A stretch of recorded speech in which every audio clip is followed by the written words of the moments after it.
I'm going to make some delicious olive oil biscuits, and this recipe was given to me by this gorgeous little old Italian lady that I met in Puglia when I was visiting Italy a few years ago.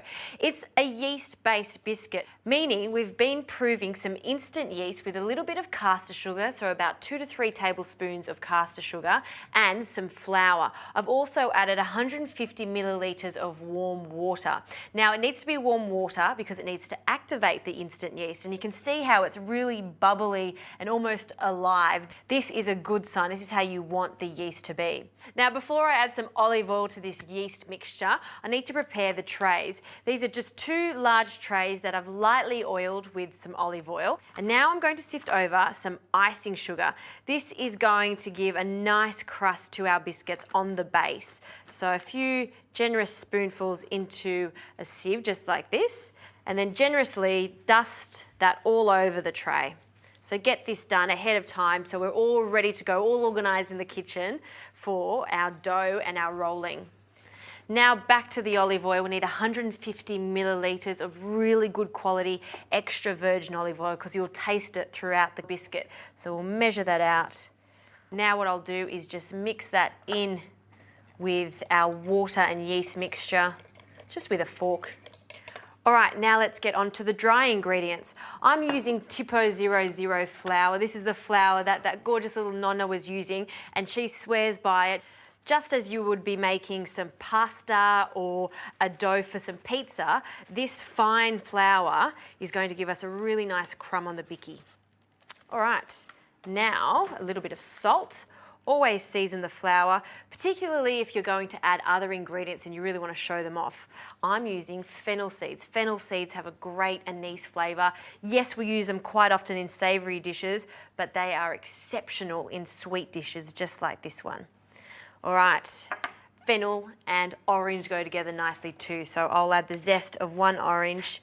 And this is a basic olive oil and sugar bicky, so you can add many different flavourings to it. Cinnamon, you can highlight that. You could add some chocolate to this if you like, allspice, nutmeg. The list is endless on what you could add to this, even lemon. I've done them with lemon and they work a treat too.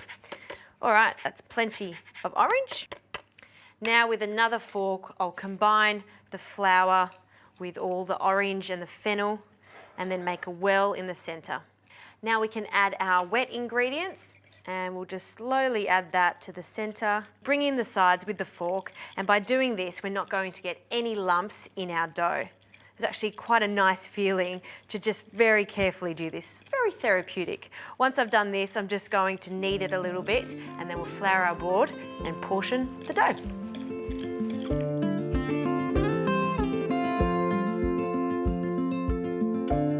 Now I need to cut this into 16 portions. This makes about 16 cookies. Roll it into a ball. Now roll them out and then cut out the perfect circle. Now we'll place this onto our tray, and then to give it a little bit of gloss, I'm going to add some extra textures to this. So just some egg white, and we'll brush that over the top so it's glistening. And this is going to act as a glue for a little bit of pistachio. This is just toasted pistachio that I've chopped up finely. We'll sprinkle that over the top, and just to give it some extra sweetness, I love the crunch of Demerara sugar. It's got a larger grain. It's also got a really nice caramel flavour. So I'll sprinkle that over the top, and that's the first one done. So I'm going to repeat the process. Fill the trays up completely with cookies, giving them about a 4 centimetre gap between each because they will expand a little bit. And then these bake in the oven, quite a hot oven, 210 degrees for about 15 minutes.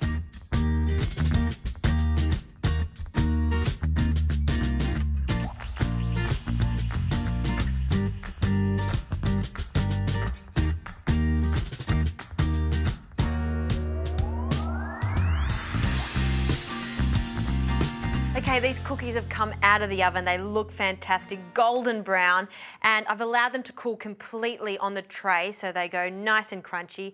And then just for some extra sugar, a little bit of dusting of icing sugar, I'll place them on a plate.